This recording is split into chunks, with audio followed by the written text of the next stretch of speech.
This episode is brought to you by Progressive. Most of you aren't just listening right now.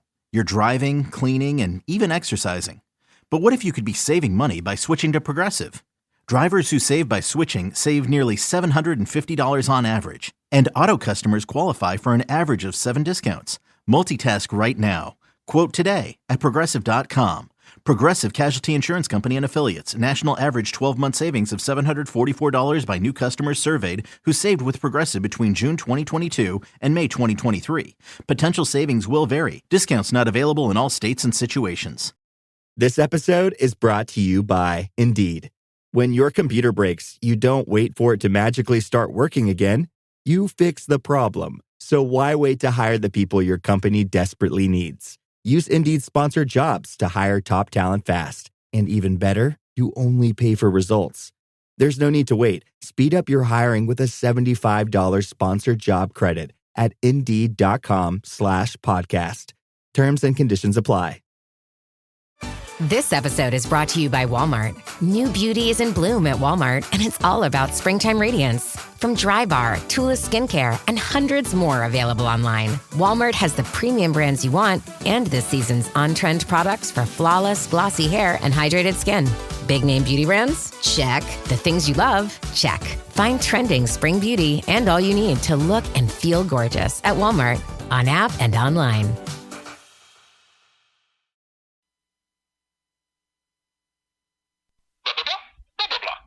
See, that's the things that are coming out of your mouth, child. Babbling, insanity, delusions. Man, you are one pathetic loser. You get nothing. You lose.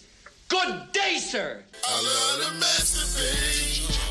I love to masturbate. If you just read the bio for Dr. Steve, host of Weird Medicine on Sirius XM 103 and made popular by 2 really comedy shows, Opie and Anthony and Ron and Fez, you would have thought that this guy was a bit of, a clown. Why can't you give me the respect that I'm entitled to? I've got diphtheria crushing my esophagus. I've got Ebola virus dripping from my nose. I've got the leprosy of the heart valve, exacerbating my incredible woes. I want to take my brain out and blast it with the wave, an ultrasonic, echographic, and a pulsating shave. I want a magic pill for all my ailments, the health equivalent of Citizen Kane. And if I don't get it now in a tablet, I think I'm doomed and I'll have to go insane. I want a requiem for my disease, so I'm paging Dr. Steve. Dr. Steve!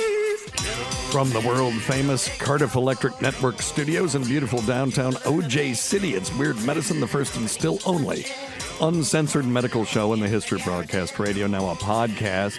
I'm Dr. Steve with my little pal, Dr. Scott, the traditional Chinese medicine professor who gives me street cred with the whack alternative Madison assholes. Hello, Dr. Scott. Hey, Dr. I got a mouthful of marbles today. This is a show for people who would never listen to a medical show on the radio or the internet. If you got a question you're embarrassed to take to your regular medical provider, or if you can't find an answer anywhere else, give us a call, 347-766-4323. That's 347-POOHEAD. Follow us on Twitter at Weird Medicine or at DrScottWM. Visit our website, drsteve.com, for podcasts, medical news, and stuff you can buy. Most importantly, we are not your medical providers. Take everything here with a grain of salt. Don't act on anything you hear on this show without talking it over with your healthcare provider. All right, very good. Don't forget stuff.drsteve.com. That's stuff.drsteve.com for your online shopping needs.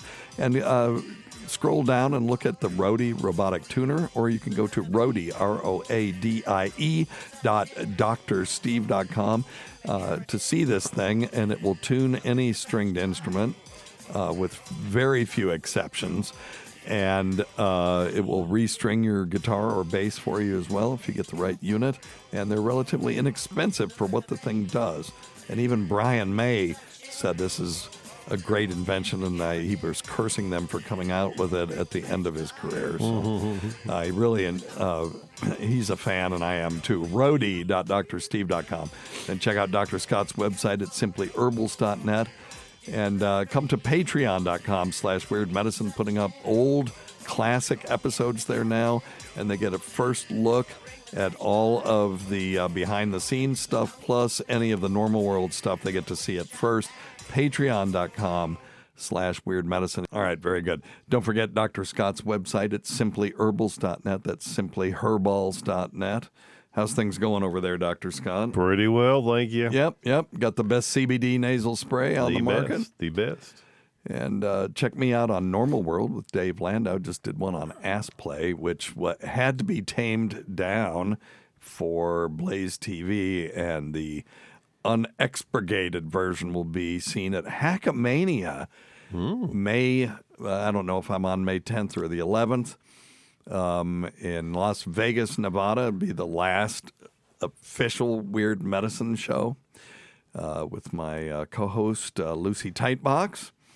And it's going to be delightful, and it's going to be disgusting. It's going to be the most disgusting show we've ever done. Plus, we'll answer live questions and do a little bit of retrospective, some pictures from the old days, and answer any questions that people have, and including medical questions. But the videos that I'm making are absolutely disgusting. Oh, my God. And stuff that I've always wanted to do, and just, Las Vegas, the perfect place.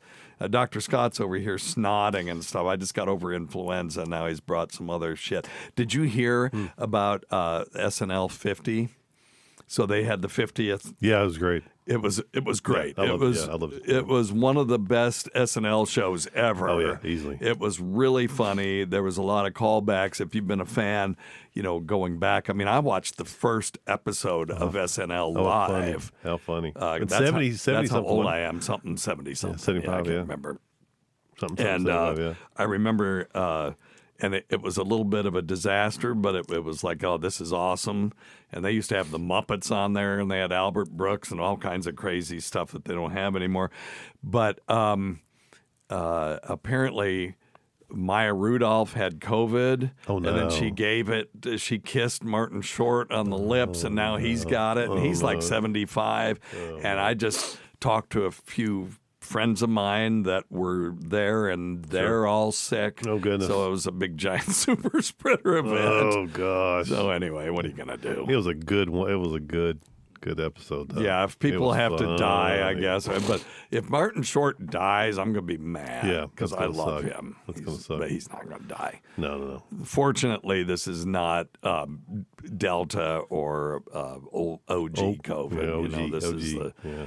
the newer brand of COVID, and it's not that, I don't want to say it's not that big of a deal, but it's not that big of a deal. Yeah, it's not as bad. And we do have medication, so hopefully Marty got on some Paxlovid, and he's on the mend. So anyway, there you go. There you go. Goodness gracious. But so hopefully Hackamania will not be a super spreader event.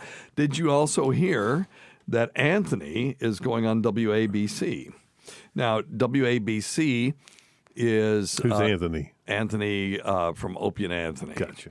And he is, I don't know if he's got his own show or if he's going to be on there with Sid Rosenberg. Now, that's where this thing comes from for people that listen to the podcast. If you just read the bio for Dr. Steve, host of Weird Medicine on Sirius XM 103 and made popular by two really comedy shows, Opie and Anthony and Ron and Fez, you would have thought that this guy was a bit of, a clown.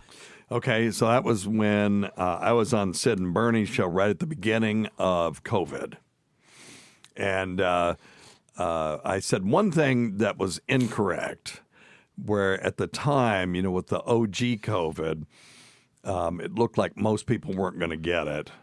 Right. And then it mutated to, what we now know, where it became endemic. And then so it was like, well, okay, now everybody's going to get it. But at the time, it was like SARS, or particularly even MERS, that most people will not get it. Now, with MERS, a substantial fraction of people who did get it died. That was the Middle East respiratory syndrome coronavirus.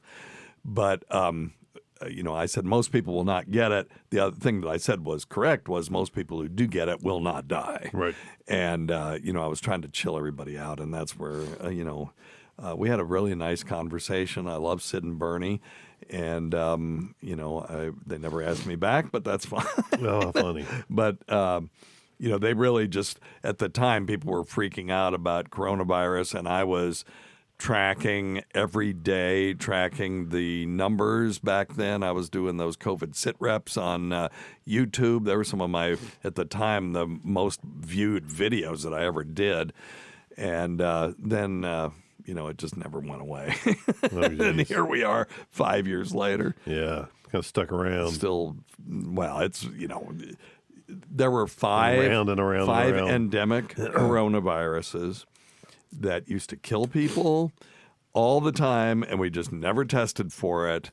And when I say killed people all the time, it would take the most vulnerable of the elderly and people who were immunocompromised, and they would get this non-bacterial pneumonia, and we would just call it either viral pneumonia or quote-unquote atypical pneumonia.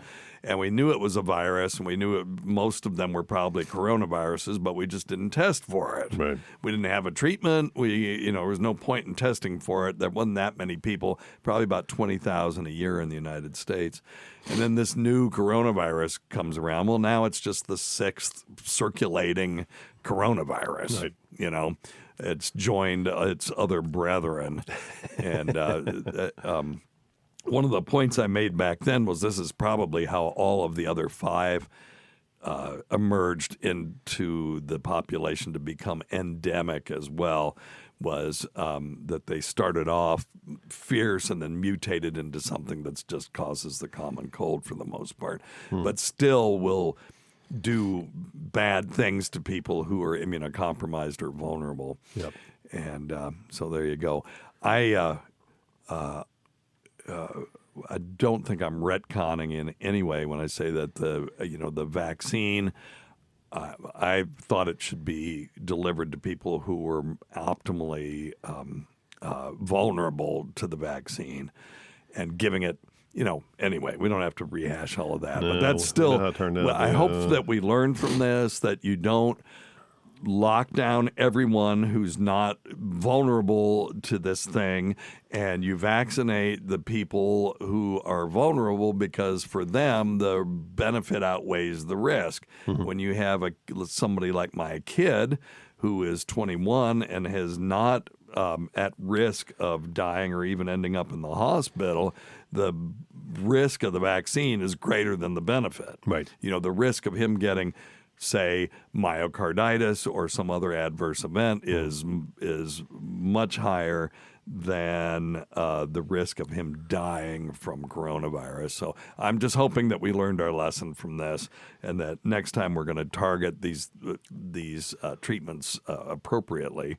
When they came out with the pill, they said, well, don't just give it to anybody. Give it to the most vulnerable. Well, why? Right. How come we were so smart with the pill, but not so smart with the vaccine? You know what I mean? So anyway, this I'll end up with a community note just because I had the temerity to say that not everybody should have the damn thing. But anyway, all right, so that's where we are. I want to say hello to everybody in the Fluid family. We just have a few people today, and that's fine. It's a fine Saturday afternoon. It's the old Don Phillips and Richie Rich, 0007, Amy C, Stacy Deloach. Hey, Stacy, king of all diffs. The One Pun. I saw the One Pun over on Tukey's channel this morning, or Bedabbler's channel.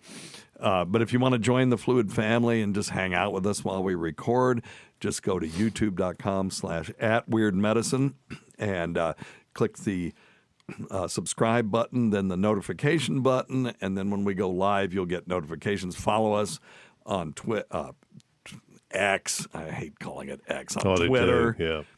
Well, because when you sent out something, it was called a tweet. Now, what is it if it's on X? Is it still a tweet? I don't know. But anyway, it's a message, a short 280-character message on X, a.k.a. a tweet. But anyway, follow us there at Weird Medicine, and usually we'll put out a note there as well.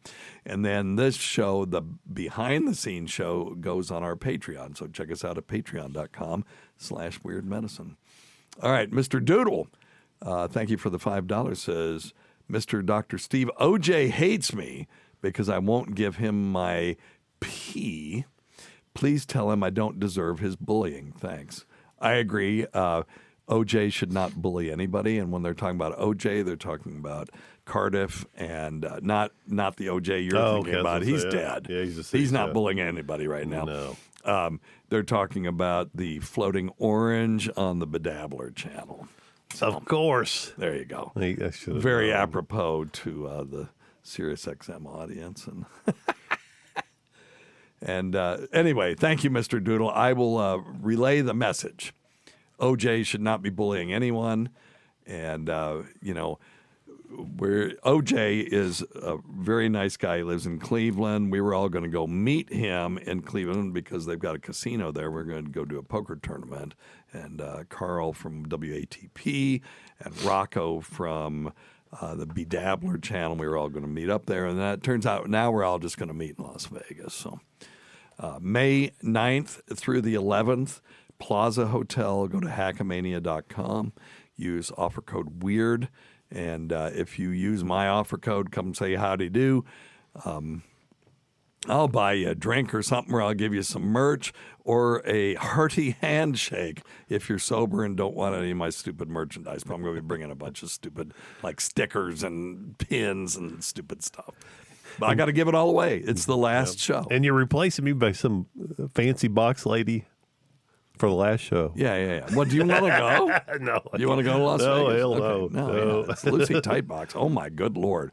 Out of fancy box. If you rate women on a scale of 1 to 10, she's a 14. Oh, wow.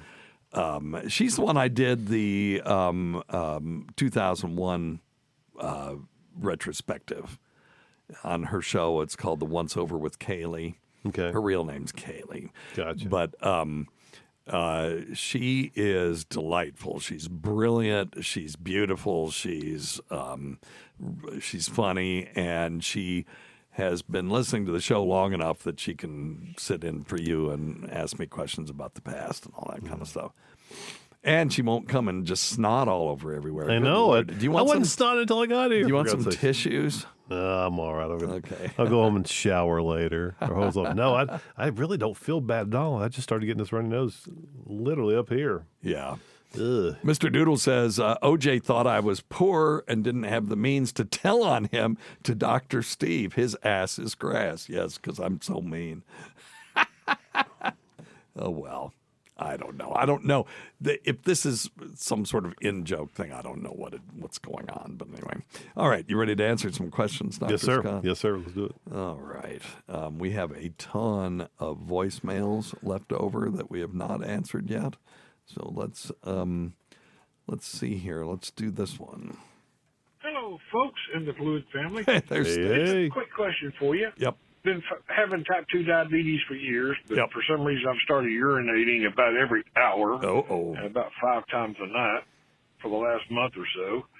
And just wondering, is it possible to overtax your kidneys because I'm urinating so much? Yeah, it doesn't really work that way. The kidneys love to filter. That's what they love to do. But that's not why you're urinating too much. There's one of two things going on. Either your blood sugars are out of control, so your body is trying to piss out as much sugar as it possibly can.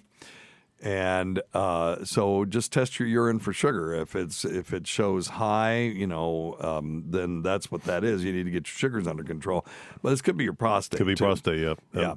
If your prostate is large enough, what happens is that it very gradually will close off and your bladder will empty less and less until you get to the point where your bladder is actually full and then it gets over full and then you piss. But then you piss and you only piss down to full. And so now it's still full, and then it gets rapidly overfills, and then you have to piss again. And then when you piss, again, you're only able to piss out just enough to reduce the pressure in the bladder, so now the bladder's still full.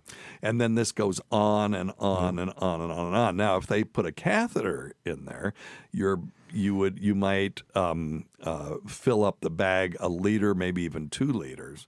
I've seen more than that. We try not to empty more than 1 liter at a time because the bladder can get so stretched that if it rapidly decompresses, it'll bleed, and then you just get tons of because all the little blood vessels have stretched, and then when you let them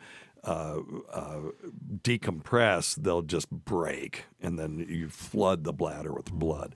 So you try not to do that. But one thing that they can do, Stacy, is have you urinate and then do an ultrasound of your bladder. It's called a post-void residual.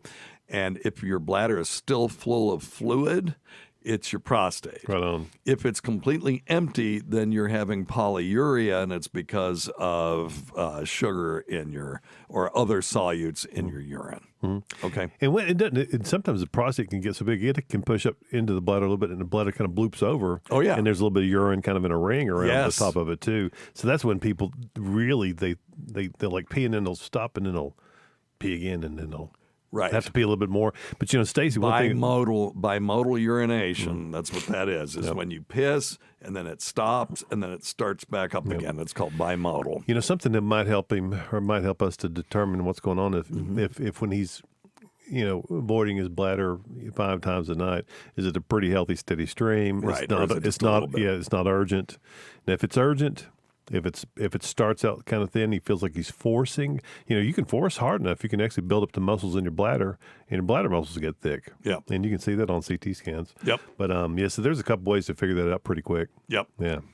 Get that checked though. Okay. So one of those 2 things. Yeah, don't fuck around with that. Yeah. Because the other thing that happens if you're retaining urine, particularly if it has a ton of sugar in it because you're diabetic, it becomes a great culture medium. Right. One bacteria in there, it starts dividing your toast. Yep. And it loves sugar. Yep. Loves they sugar. love sugar. Loves the sugar. Yep. Okay. All right, Stace. All right, get that checked out. All right. Let's delete that one. And here's another one from Stacy. Cool. Let's see. Folks and the Blue family, quick question for you. I have started fuck me stupid. Let me try this again. Uh-oh. Oh, well. Okay, buddy. I guess how funny. I love it. I guess the one we played was the real question. One, yeah, how funny. All right, let's see. Okay, here we go. Hey, Dr. Steve. Hey. It's Donna from North Carolina. Hey, Donna. I see commercials where you can take a medicine before you have sex with somebody to prevent HIV, PrEP. Yep. Seems to be the brand name. Yep. So my question is there something you can take before you have sex with a stranger to keep you from getting a gonorrhea or chlamydia? Yeah, I don't want people thinking they can just take a pill. Because you could conceivably take prophylactic antibiotics, and there are some people that will take post-exposure antibiotics if they, had unprotected intercourse with somebody, and then they can get, post-exposure antibiotics. So conceivably, you could take prophylactic antibiotics. The problem is that you end up number one, being exposed to antibiotics when you don't need them, and there are downsides to that. Number one, you can build up resistance in the bacteria in your body, or you could cause Clostridium difficile, which causes a toxic kind of diarrhea called pseudomembranous colitis that's just caused by exposure to antibiotics, killing the good bacteria in your gut. So really what we recommend is protected intercourse rather than traditional prophylaxis. Right, correct. That's why they're called prophylactics, right? Yeah. So if you don't know your partner very well, or if you're not in a monogamous relationship with them, and you're at risk, then we recommend insisting on protection. And if something happens, you can always get post-exposure antibiotics if you feel like the person that you were with was infected with something. Okay? Right on. All right. Let's see. All right. Hey, Dr. Steve. Hey, it's Donna. I always hear people go, blah, blah, blah. We need medical marijuana. Yes. But nobody ever says we need medical heroin. Correct. So my question is, what's the difference in morphine and heroin? Aren't they just both synthetic from the opium plant? Yeah.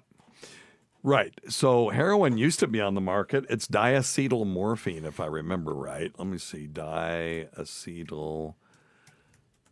Look that up, Dr. Scott. I can't. Okay. Diacetyl morphine. And, yeah, there we go. That is heroin. Yes, a diamorphine. Heroin is a crude preparation of diamorphine. It's a semi-synthetic product obtained by acetylation of morphine, which occurs as a natural product in opium. So there are natural opioids, which are like morphine is one of those, where you can extract it directly from the opium poppy. And then diacetyl morphine is a semi-synthetic because you're taking morphine and you're fiddling with it. It's not naturally found. They say it's more than 2 and 3 times stronger is what they're saying more here. Potent. More potent. Right. Yeah. And it's the thing is that we already have morphine. We already have hydromorphone. We already have oxycodone and fentanyl. And so the argument is we don't really need yet another opioid on the market. And diacetyl morphine or diamorphine, a.k.a. heroin, doesn't really have any differential advantage. Now, I wrote a paper once saying that if heroin has any differential advantage over morphine, then it should be legal. And there is one. Okay. And the one is that it may, there's just a very small signals in the medical literature that heroin may have a different profile when it comes to immunology and cancer cells. So I'm going to have to give you a little background. So there are some cancer cells that have opioid receptors on their surface. Okay. Why? I don't know. It's just because opioid receptors are fucking everywhere. Right. And they have opioid receptors on their surface. And in a subset of those tumors, those opioid receptors are hooked up to the growth mechanism of the tumor. Okay. And in a subset of those, they're hooked up in a negative way. In other words, if you agonize that opioid receptor, in other words, an opioid molecule connects with that receptor, then the tumor will slow down. And we have lots of data on this, where different tumors respond to different opioids, and very often there is a negative correlation. In other words, the more opioid they have, the more rapidly, the more slowly the tumor grows. Oh, slower. Okay, gotcha. Okay, now the opposite is also true. Okay, there are some tumors that'll grow faster in the presence of some opioids. So knowing what those are would be very helpful. Here's a good example. If you have small cell lung cancer, you can do a thing called a bombazine stain. And if there's no bombazine, which is just a molecule that's produced by the cancer cell, then those cells will die in the presence of methadone. Wow. It causes a thing called apoptosis, and people will pronounce it apoptosis. That's incorrect. It's incorrect. According to you. There's no prefix apop. There is apo, A-P-O, and then there's P-T-O-S-I-S, tosis. God, so anyway, it's apoptosis. It means programmed cell death. And methadone will induce programmed cell death in small cell lung cancer cells that secrete, lower than normal amounts of bombazine. So, this is a real thing, and we've got I do a whole talk on this for the oncologists. So anyway, if heroin affects some tumors differently than all the other opioids do when it comes to this particular facet of opioid therapy, then it should be legal. Because Now it has a benefit for some people with certain tumors. And that we would just need to know that. So you got to do those studies. And then I would argue that it should absolutely be legal, at least for those indications. Right. All right. That makes sense. Oh, yeah. All right. Very good. Interesting. Okay. Thank you, Donna. That's an excellent question. All right. Let's see here. Hey, man. It's old Dave here, man. No funny voices here, and adapted personas or anything else. I'm proud to know you, man.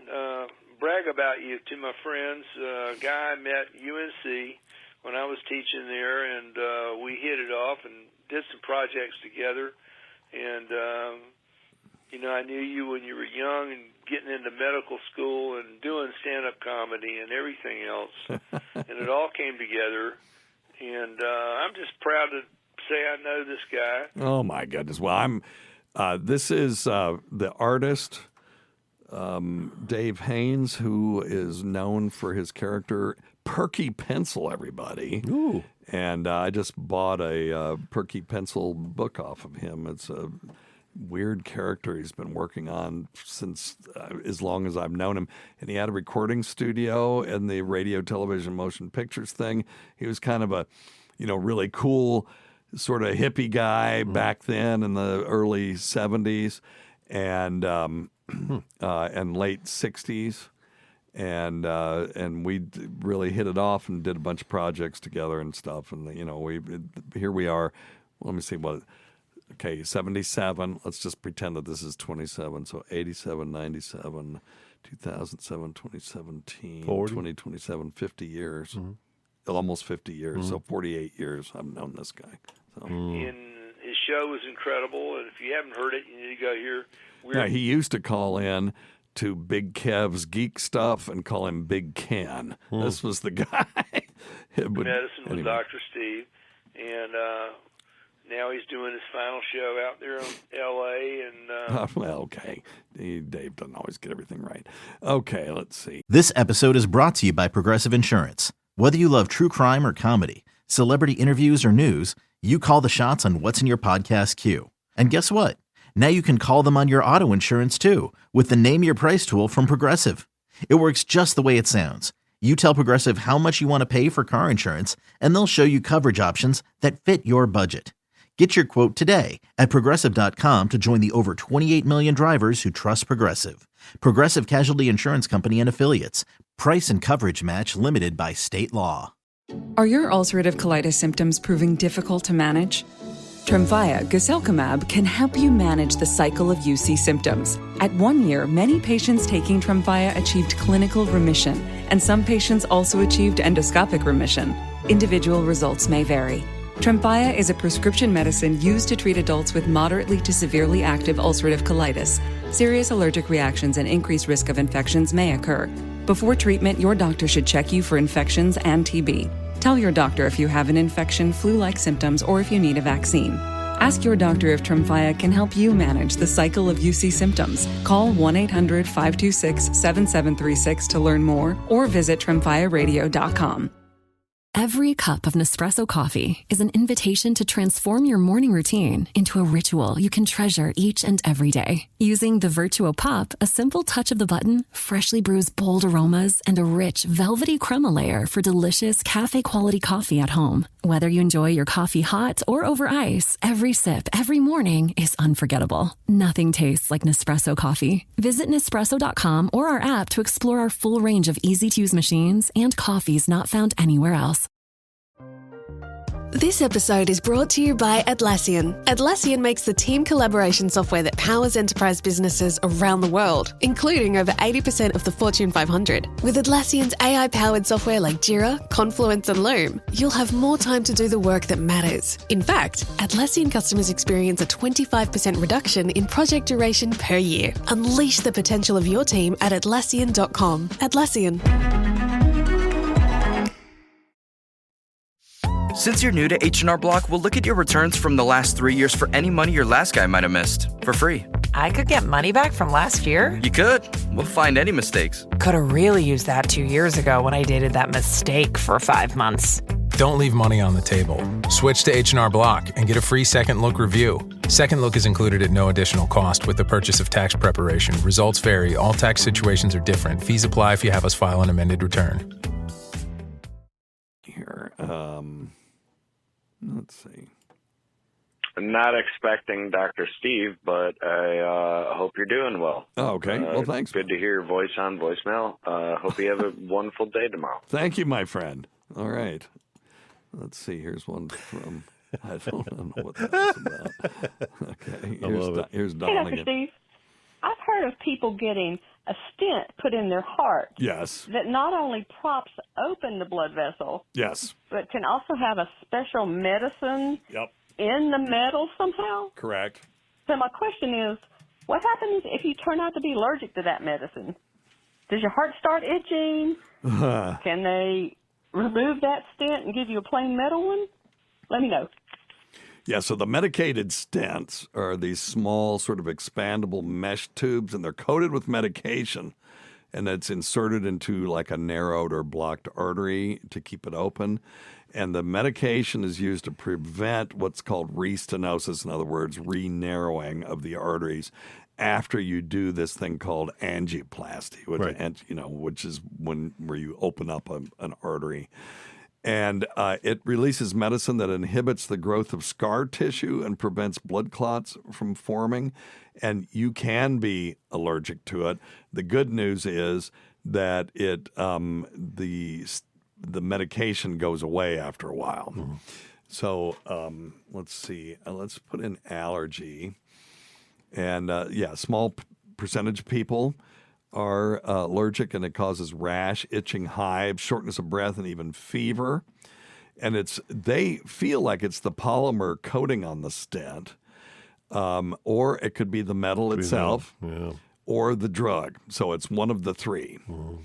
And so if they have mild to moderate allergic reaction, they just give antiplatelet therapy, and they give them steroids and antihistamines. Now, if it's severe, then they may have to yank the damn thing. Yep. But people that receive these drug-eluting stents are monitored for allergic reactions, and there you go. So yeah, kind of sucks. And yeah, go ahead. Well, I was going to say, and to add to that, it can happen, and when there's other metal put in different places, joint replacements, or if you have, if you break your arm and they put. I used to think you couldn't be allergic to titanium, but that's not true. You can be. So.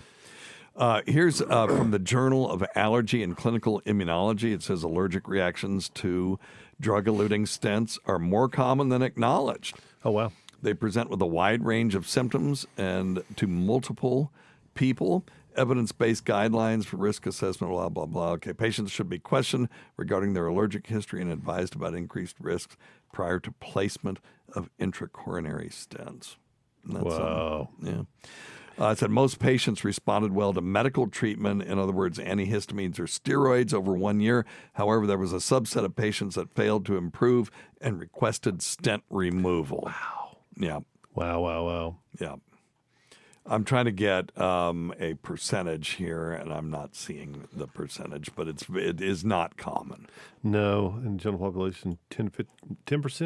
I'm seeing I'm seeing metal. Oh, this is for arthroplastics, the joint arthroplastics. Okay, but not for the stent placements in hearts. Yeah, okay, I'm sorry. Okay, I was looking at a different thing. Yeah, but still, that's a big number for joint replacements. Yep, that's a big number. Yep. Did we answer this thing from Donna about hardening of the arteries?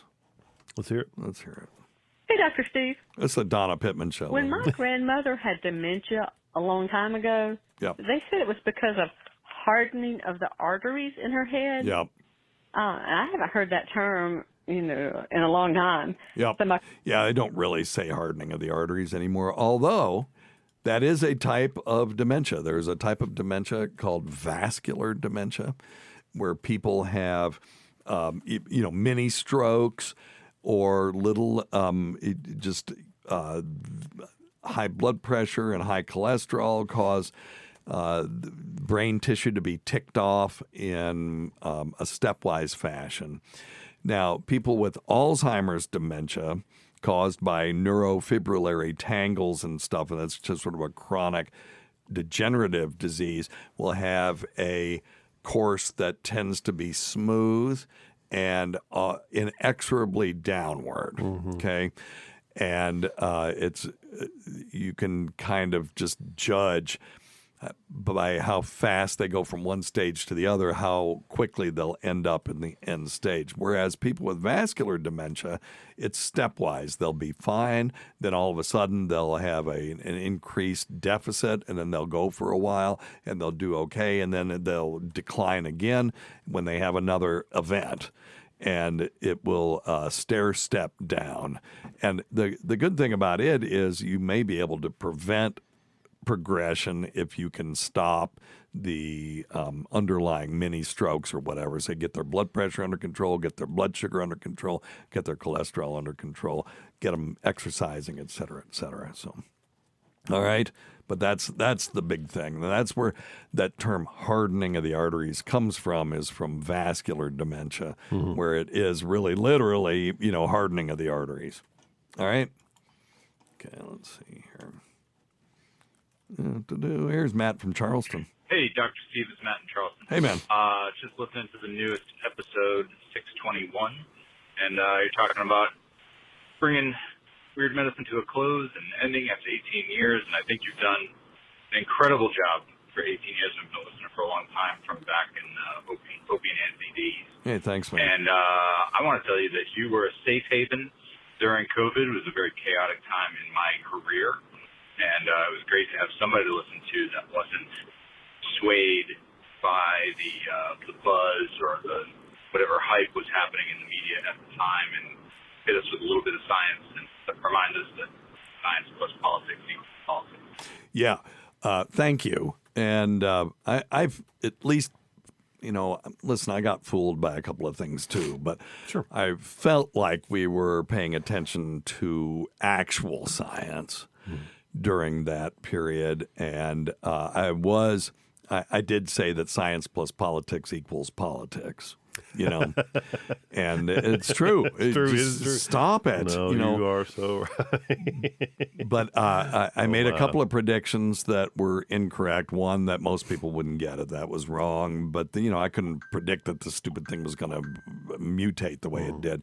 But the one that still pisses me off was that I predicted in like June of 2020 that we would have favipiravir as a therapeutic, and instead they went full bore for the vaccine, whereas I would have preferred to have seen a therapeutic, and we had it. It was in Japan, and it never hit our shores.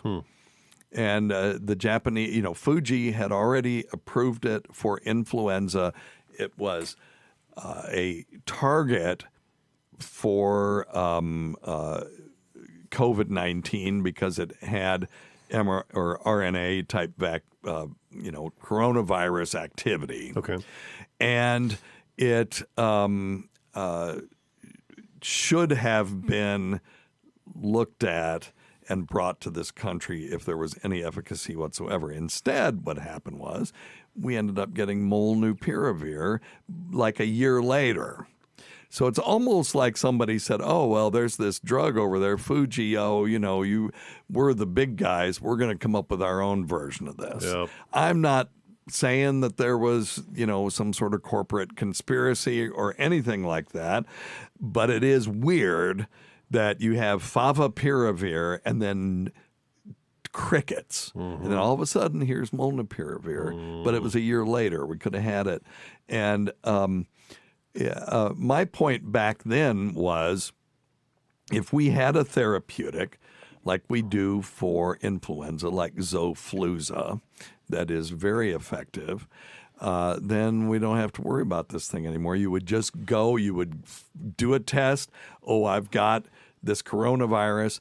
I'm going to go to my primary care, get a prescription for this therapeutic, and just go on my merry way. Isolate so that I'm not getting other people sick, but you don't die, you don't go to the hospital, et cetera, et cetera. And having a therapeutic, to me, was a quicker way to end this thing than to go through all this vaccine malarkey. And I am not an anti-vaccine person in any way. But I just, for that particular virus, just like influenza, we do have a vaccine for influenza that is approved by the FDA, and it's an old school vaccine. We've had it forever. It's not great when it comes to preventing disease, but it's pretty good when it comes to preventing hospitalization and death. But we still need a therapeutic. But if anyway, for worse or for worse, they concentrated solely on vaccine, and then we eventually have now Paxlovid and Molnupiravir. But I really thought that January or June of 2020 we would have Favipiravir as a therapeutic, and it just never happened. Would you look and see when Molnupiravir was approved? Sure. Anyway, all right. So let's finish this. And although I will miss Weird Medicine on a weekly basis, I completely understand where you stand. And if you're feeling burnt out or you're feeling like it's not great, you're wrong. But, wish you well. No, thanks, man. Thank you very much. I just feel like it's just time.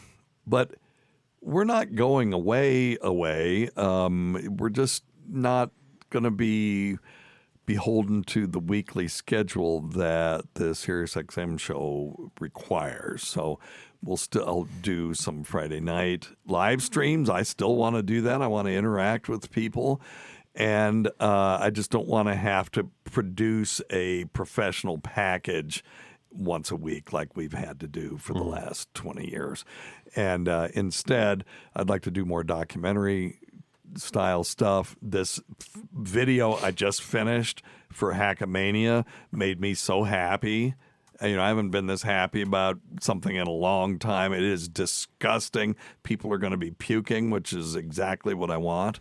And it'll be loads of fun. So that's the kind of stuff I want to do going forward. And then Scott and I'll play music, and maybe we'll get some real musicians in here and play real music sometime. So you want to run everybody off? They'll be begging for the end. No, it'll be good. We'll get old Mike Milhorn in here again. We'll play some real music. I think that'd be fun. All right. Looks like we've got... okay. We did this one already. This one was... Hey, Dr. Steve. My question is, why do we see stars when you rub on your eye? You remember that one? That's. Do you remember what that's called? The technical term, no.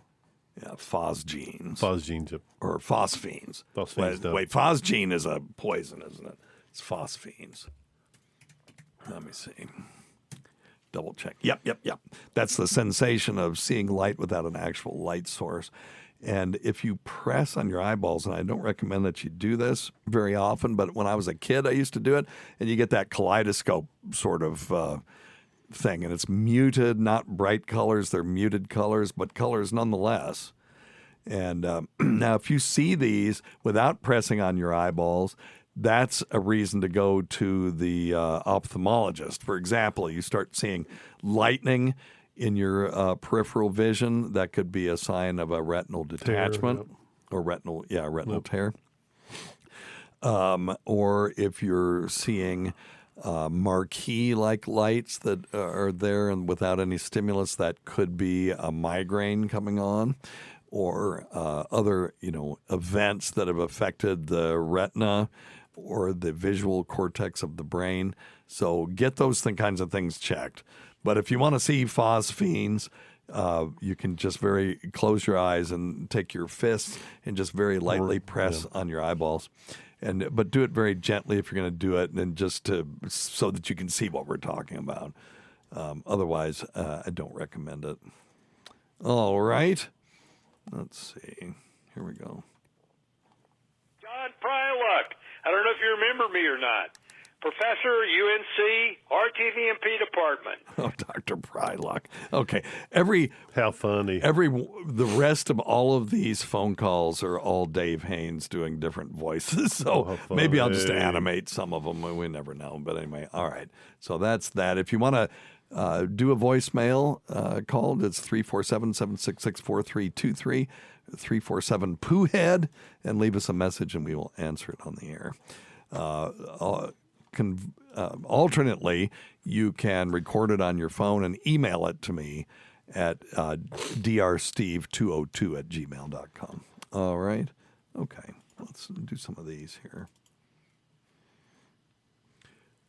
Of course. Here we Hey, go. Dr. Steve. Just had a question. Sometimes I feel like I have to urinate, but I don't have the urge to urinate, so I have to force it out. It's a very occasional problem, but I was just wondering what could be the cause of that. Thanks, Dr. Steve. Yeah, you want to take that one? We just kind of covered that. Yeah, need to urinate and have to kind of force it out. Sometimes it's prostatitis. So you can have BPH, which is the benign prostate condition, and it can happen at any age. Yep. And what a lot of people don't realize is it can be caused from those, as Dr. Steve would say, those giant American stools as they come down, constipation. And if you can be constipated over time, Give thyself a bell. That prostate will get rubbed raw and can actually wind up getting swollen and infected over time. So, yes, that's the first thing I would check. Yep. And, that can be called urgency, or you can have hesitancy, too. So urgency is the urgent feeling that you have to pee, and then hesitancy is when you feel like you need to pee, but it just doesn't happen. Now, Robin Quivers found out that she had pelvic cancer because she couldn't urinate at all. She felt like she needed to go, and all of a sudden just couldn't. Oh, geez. And she couldn't, and she couldn't, and she couldn't, and the feeling got worse and worse and worse. So she went to the emergency room, they catheterized her, and then they did an ultrasound, saw a big tumor that was blocking off her urethra. And this is, I'm not speaking out of school, this is stuff that she talked about on the air. If you ever cannot urinate, that is a medical emergency. If you let that go too long, lots of bad things can happen. The bladder will get large enough. It usually will not explode, right? But what will happen is it'll get so big that the back pressure starts to equal the pressure that the kidneys are producing by forcing fluid down the urethra into the bladder, and they will just stop. Yeah. The back pressure will be so high that the kidney can no longer filter, and then you'll end up with kidney failure. Yep. So you've got to get that taken care of. Don't hesitate. Now, if you're an elderly gentleman like myself and you take Benadryl, or another antihistamine type medication, these things can cause bladder outflow obstruction. And I've seen it to the point where the person was completely obstructed just by taking a Benadryl. So we don't recommend antihistamines like that, particularly the original type of antihistamines in the elderly, because in elderly men, they can cause prostate obstruction. And they can also, in all elderly, cause delirium. And if you take them on a daily basis, it can increase your risk of dementia as well. All right? Okie doke. Let's see here. Here's a good one. Yeah, I had a question about my testicles, I guess. Okay. It's about masturbating. And, Excellent. It's about basically cutting off the flow of my semen, I guess.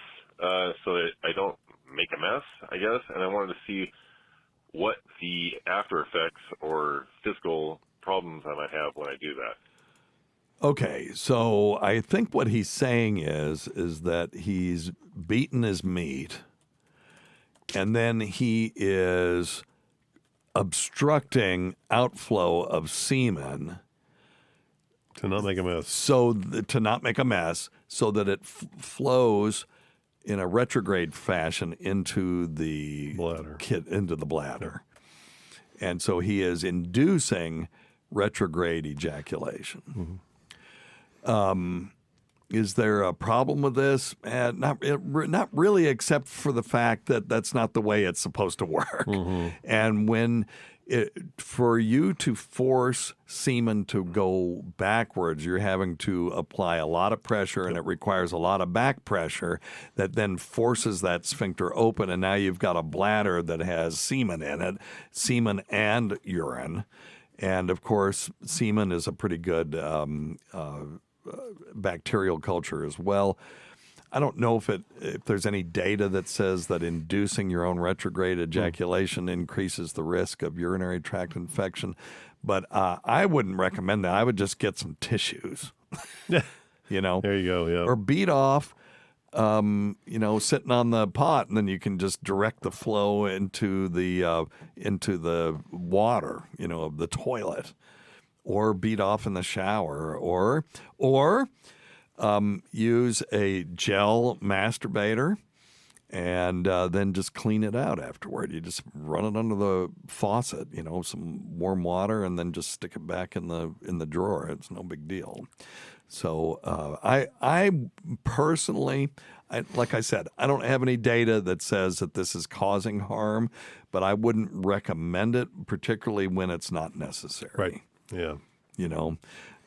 Mainly because you are inducing, fluidics says that fluids will go wherever the path of least resistance is, and you are creating a path of least resistance that's not supposed to be there. It's going upstream instead of down. Correct. So yeah, and then you've got a bladder then you that's got to pee out semen in it. It's not supposed to be. You got to pee it out anyway. Yeah. So it's coming out whether you like it or not. Yeah. So I think I would not do that, but I'll look and see if there's any data that says that there is a compelling reason why you shouldn't, if it increases risk of something. All right. Okay. Hi. Hello. My name is Alexander. I'm calling because I would like to know if untreated allergies can cause nasopharyngitis. Please let me know. Sure. Thank you. Yeah, now when you say nasopharyngitis, I'm assuming what you're talking about is, can it cause sore throat and cough and those kinds of things? So yes, and it's just post-nasal drip. So drippage from the nose has got, if it doesn't come out the nostrils like Dr. Scott's is right now, like your it's going to go. friend. It's going to go down the back of your throat, and when it goes down the back of your throat, after a long enough period of time, it can wash away the mucus over the mucous membrane, causing inflammation and exposing of the naked mucous membrane, which will cause sore throat. It can also, that drip can hit the epiglottis, which is the valve sort of thing that closes off the trachea so that you're not constantly aspirating, and it will cause a cough. And I know that if I've got uncontrolled nasal drainage, I'm coughing like crazy. And as soon as I clear that up, either with an antihistamine or I clear out my nose with the Navage or whatever, and then blow it like crazy and stop the drainage, the cough goes away. And it's that sort of nagging, dry cough that just drives you crazy, particularly when you're laying down. So, yes, it can cause that. All right, Dr. Scott, before we go, what do we got from the fluid family, my friend? Well, let's see. Lincoln wants to know what the difference is between hateration and holleration. Between what? Hateration and holleration. I don't know. I figured it was some kind of an Where inside. is this question? Just barely scroll up about 10. Let me see. Hateration, spell it. Hateration. Hateration. I'm assuming hating on someone and hollering at somebody. I have no idea. I don't know what the hell he's talking. Sorry, Lincoln. I figured it was a Dr. Steve thing. Hey, the one pun. Absolutely, you can have some merch. Just send me a message. And I can mail it to. We mail stuff out all the time. Oh yeah. If you if you ever buy anything from Dr. Scott at simplyherbals.net and you identify yourself as Weird Medicine listener, he sends out tchotchkes and stuff. So I'll give him some stuff. Do you need some stuff right now, or are you good? Probably wouldn't hurt to have a little bit. Yeah. Okay. Chris Mack wants to know, Loperamide works on the opiate receptors in your gut, right? Correct. So it doesn't have the pleasurable effects, but it still can make you constipated. Correct. So it doesn't pass the blood-brain barrier like, say, morphine and stuff does. And the other interesting thing is, so it works by stimulating the peripheral mu opioid receptors. In other words, the receptors that accept the signal from a narcotic and that are in the periphery, meaning they're not central. They're not in the brain or the central nervous system. So what it'll do is it will slow the bowel down. Now, we have also peripheral mu opioid receptor antagonists. These are for people who are taking, say, morphine for pain, but now they have horrendous constipation. And you can give them a medication like naloxegol or nalmefene or methylnaltrexone. And what it does is those will not cross the blood-brain barrier either, but they will block the activity of drugs like loperamide or morphine at the level of the bowel and allow people to move their bowels. Gotcha. So you can manipulate that either way. So loperamide causes constipation, whereas methylnaltrexone will cause laxation. In other words, it will cause bowel movements. And one agonizes or stimulates the receptor, and the other one antagonizes or blocks the receptor. Gotcha. So that's pretty cool. I got one more. Yep. One more. So Logan Field, and it looks like Shillerton. Logan Field is here? Yeah, Logan Field's here. Yay. And Shillerton, they're wanting to know about Methylene Blue. Yeah. What are the pros and cons of Methylene Blue? What do you use it for? Okay, so we've used Methylene Blue for ages for people who have a condition called methemoglobinemia. This is where people's hemoglobin is unable to carry oxygen, and you can use Methylene Blue for that. Gotcha. But it's also used for lots of non-FDA approved things like vasoplegic syndrome, which is a shock that occurs during coronary artery bypass grafting, and it increases what we call systemic vascular resistance when you use adrenaline and it doesn't work. So you can use Methylene Blue for that. They will use it as a dye when they're doing sentinel lymph node biopsies for women with breast cancer, and it can reduce post-injection pain.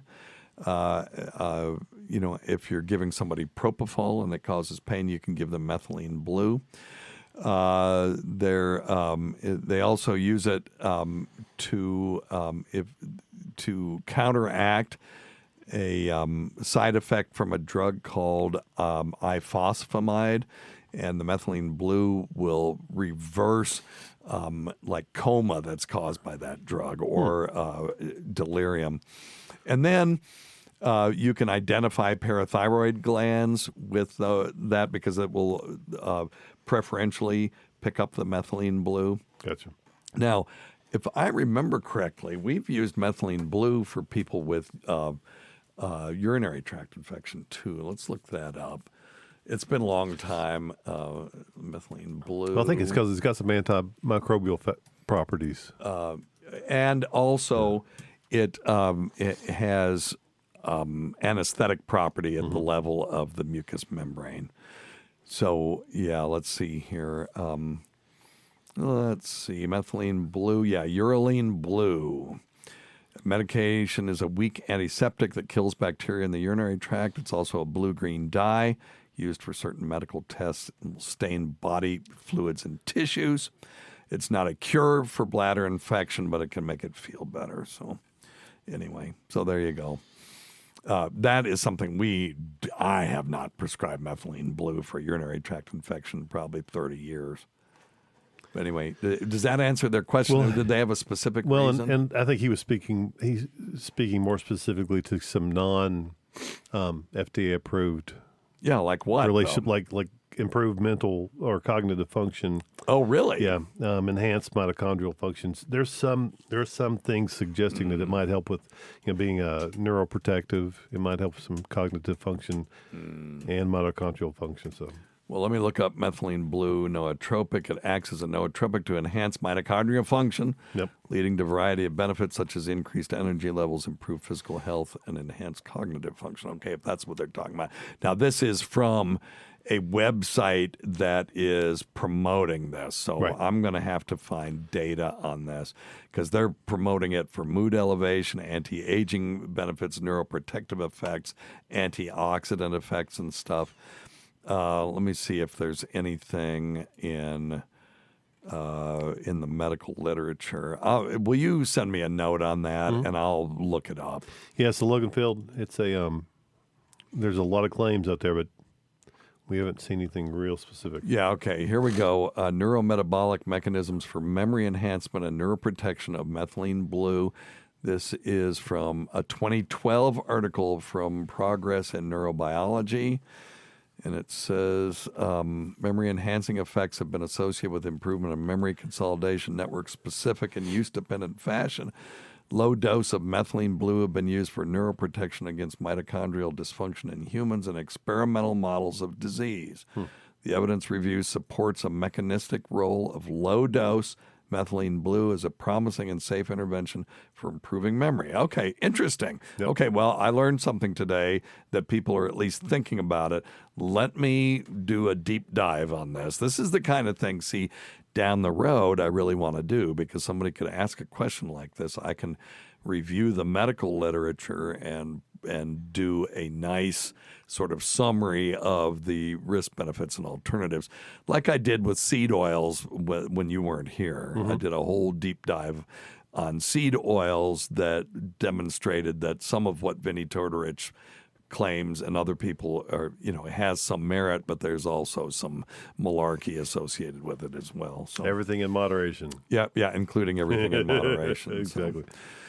Yeah, here, methylene blue and anti-cancer photodynamic therapy, systemic review of preclinical studies. So preclinical studies mean it hasn't been studied in humans yet. Methylene blue protects against sevoflurane-induced cognitive dysfunction, but that's in mice. And, et cetera, et cetera. So, yeah, well, you send me a thing on that, and I'll do a literature search on that. I'll do it. All right, so Shellatron and Loganfield, I will absolutely look at that. The One Pun, thanks for the $2. Thanks for all the years of advice and entertainment. Well, thanks, buddy. We're still going to be around, just not doing the every Saturday thing for SiriusXM. Say No More, thanks for the Canadian $2. It says, love you, Dr. Steve, and love you too. Thank you, Say No More. What else you got? You got anything else? I'll do her. Yeah, Lincoln, what's the difference between hateration and holleration? I have no idea what the hell he's saying. Oh, yeah. So, I don't know. That's not an Appalachian thing. Holleration isn't an Appalachian thing. The other thing I want to do is I'm going to start doing some shows or episodes on logic. I'm going to do one on the Monty Hall problem because I have a way of explaining that I think finally anybody will be able to understand. Okay. Because the Monty Hall problem is highly counterintuitive. And are you familiar with it? You know what I'm talking about? No clue. Okay, Sorry, yeah. I'll tell you So you're on Let's Make a Deal, and Monty Hall shows you three doors. Behind one door is a car, and you want the car, or say $1 million. Let's say it's $1 million, and behind two of the cars is a nice steaming pile of shit. Okay, so you got two doors with shit, one with $1 million. You want the $1 million. Now, you say, I want door number 2.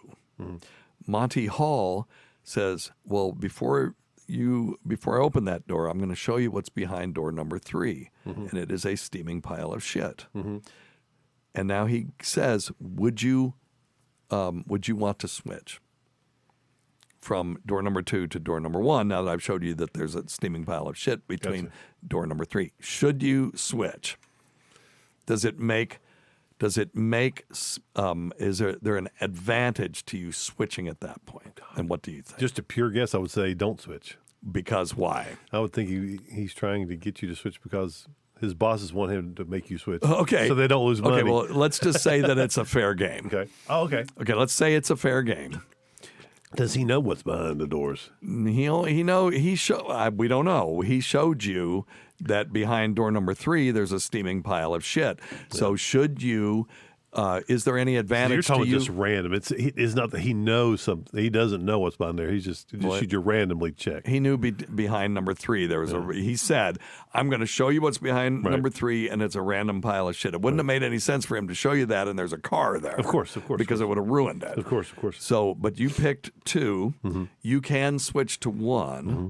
Now that he showed you that behind 3, there's a steaming pile of shit. So is there an advantage to switching? I would not. I don't think so. Because? I think go with your gut instinct. Well, because it's a 50-50, right? There shouldn't be any difference, right? Right. That's what everybody thinks, and this is why human beings are terrible at probability because the truth is you should switch. Okay. And people will go, how could that possibly be? Well, here's how. And I'm going to do a visual version of this. But let's just say that the car is behind door number 1. Okay. Now you pick door number 2. He shows you that behind door number 3 there is a turd. Mm-hmm. If you switch, now you're going to get the car, right? Mm-hmm. Okay, well you go, well, that was just 50-50. Well, what if you pick door number 3?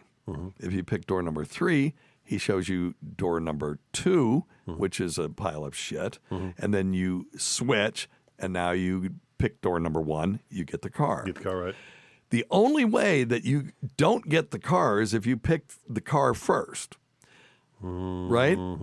So if you pick the car first, it's 1 in 3 chance. Yeah. So you have 2 ways to win and 1 way to lose if you switch after he shows you that there's a turd behind the other door.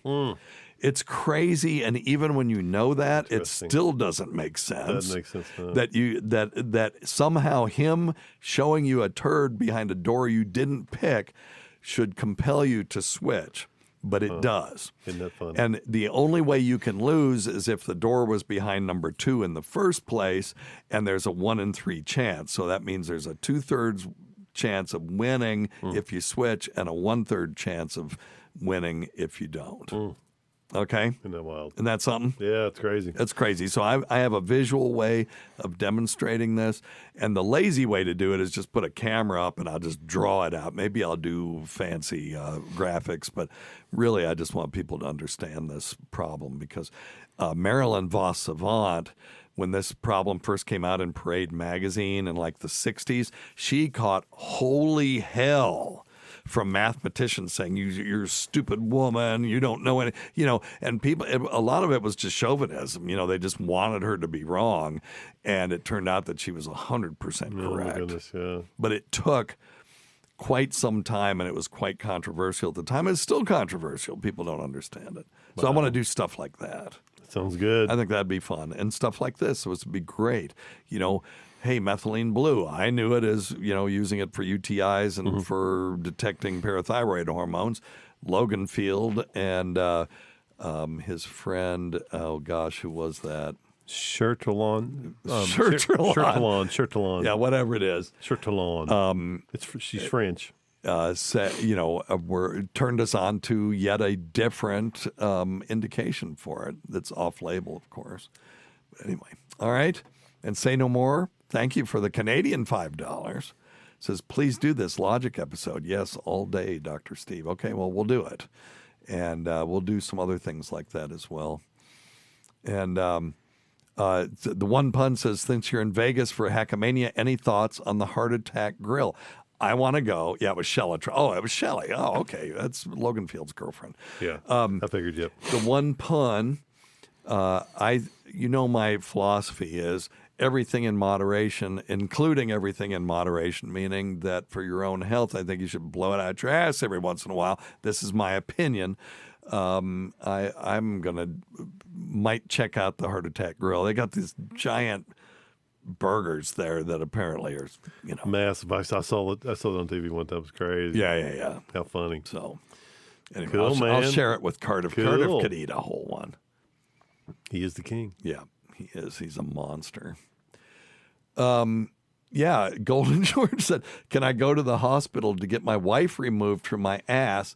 And do I say I sat on her? Yes, if you have something shoved up your ass, always just say, yeah, I sat on it. And that's the fiction that we all agree on, that, that will save your face.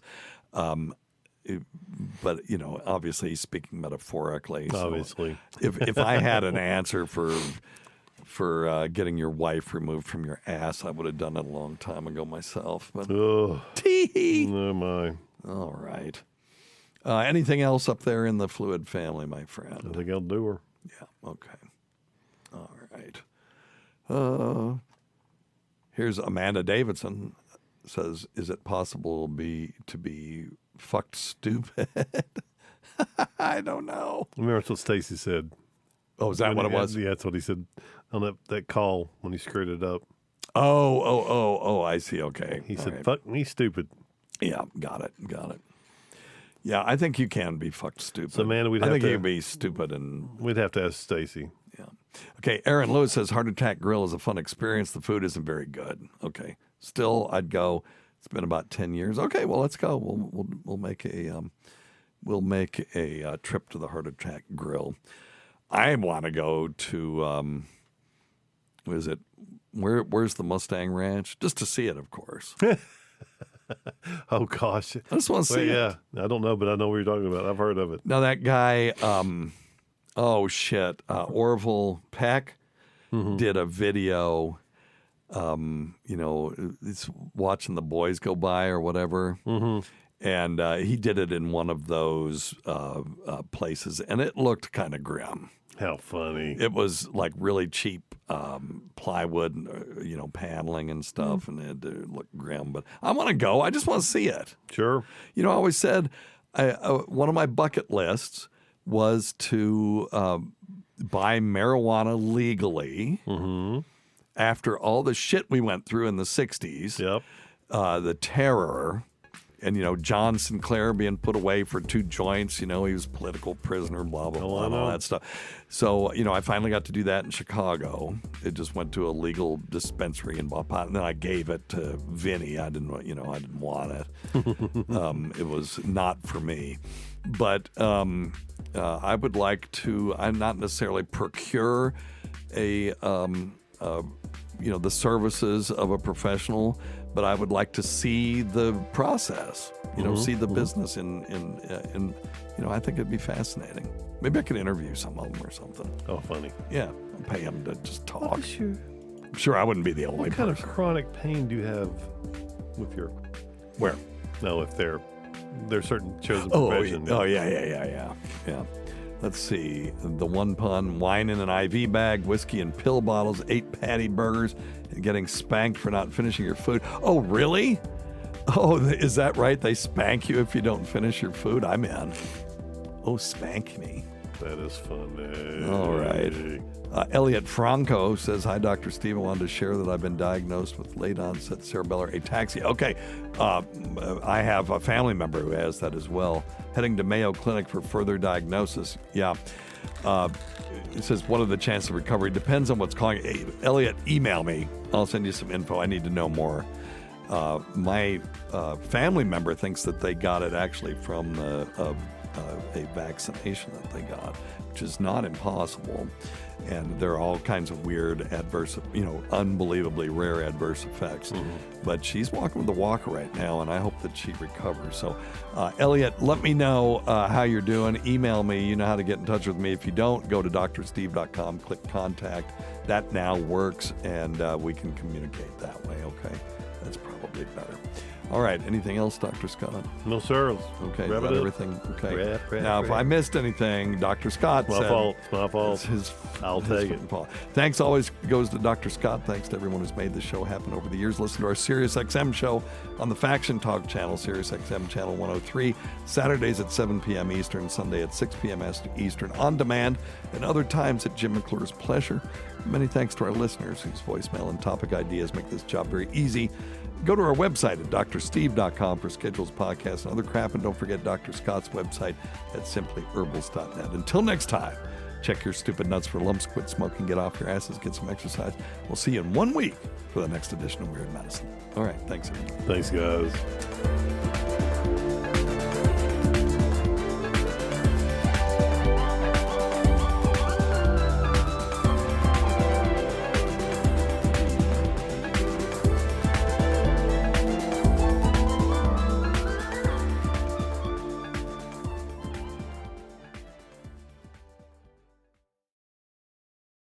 This episode is brought to you by Progressive Insurance. What if comparing car insurance rates was as easy as putting on your favorite podcast? With Progressive, it is. Just visit the Progressive website to quote with all the coverages you want. You'll see Progressive's direct rate, then their tool will provide options from other companies so you can compare. All you need to do is choose the rate and coverage you like. Quote today at Progressive.com to join the over 28 million drivers who trust Progressive. Progressive Casualty Insurance Company and Affiliates. Comparison rates not available in all states or situations. Prices vary based on how you buy.